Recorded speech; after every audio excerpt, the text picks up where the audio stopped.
Hello. Today is March 6th, 2010.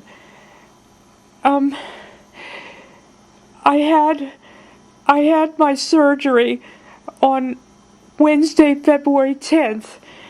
The Friday before I went to the hospital, I had to go to the hospital beforehand for pre-admission tests. I had to get a blood test and an EKG and speak with the head doctor, with the house doctor and nurse. They gave me a supply of sponges to shower with, which I had to use the day of the surgery and the 2 nights preceding it. I was also on an all-liquid diet for the last 2 days before the surgery. The hospital policy is that you check into surgery the same day you're to get it, but there was the threat of a severe thunderstorm the day before. That would have been Tuesday, February 9th. So the doctor urged me to check into the hospital a day early, so that I wouldn't be struggling to make it to the hospital through a bad snowstorm at daybreak on the day of the surgery.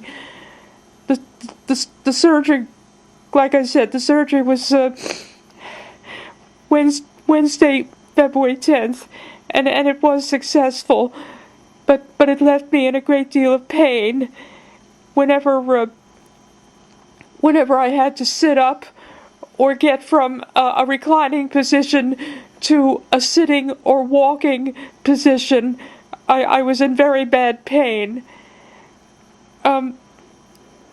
They did not feed me for several days.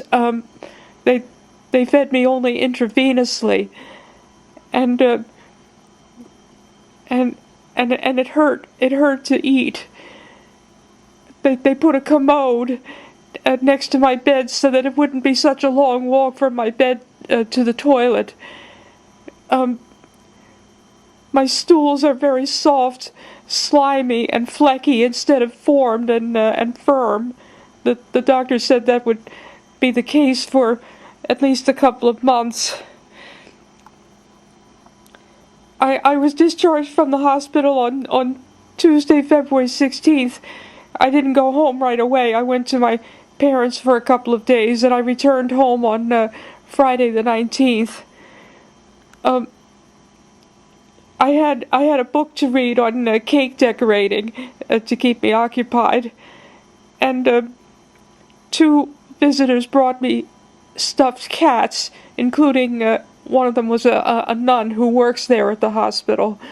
And since the hospital was named after Our Lady of Lourdes, I named the cat Bernadette, after the French peasant girl who saw the visions of the Blessed Virgin Mary in Lourdes, France.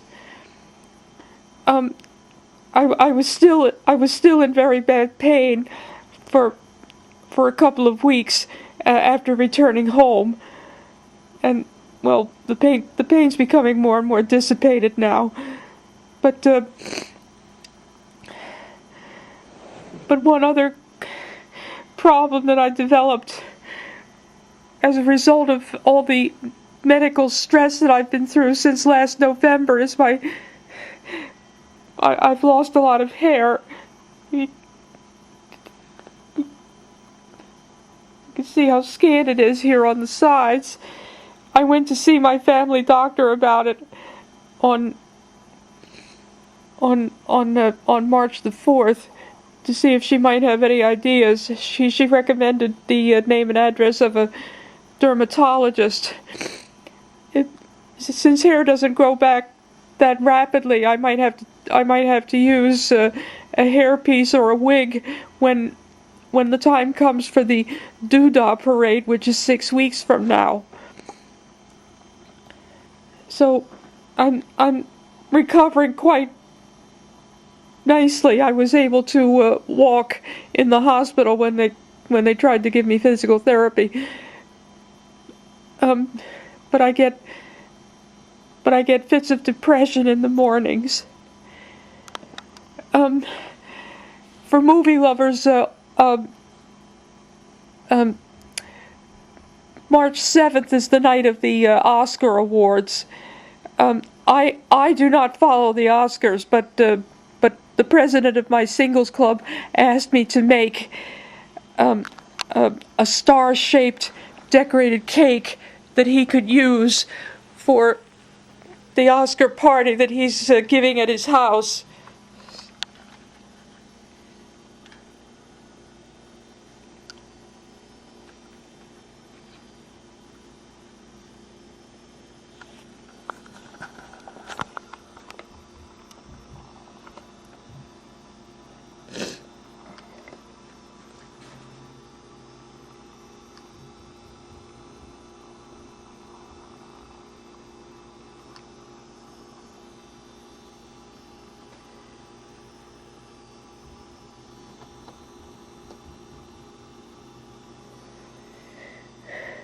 Star-shaped with different facets made into different colors of icing. Each different colored panel would be one serving. So that's how things are now.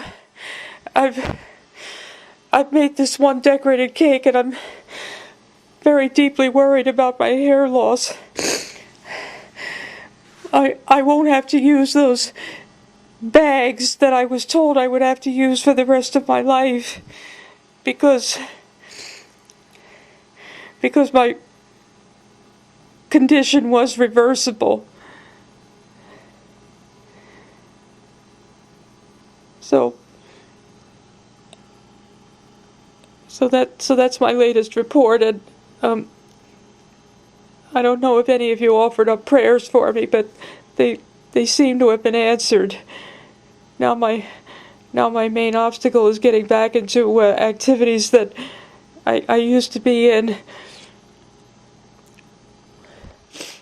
and for my hair to grow back. Thank you, and good night.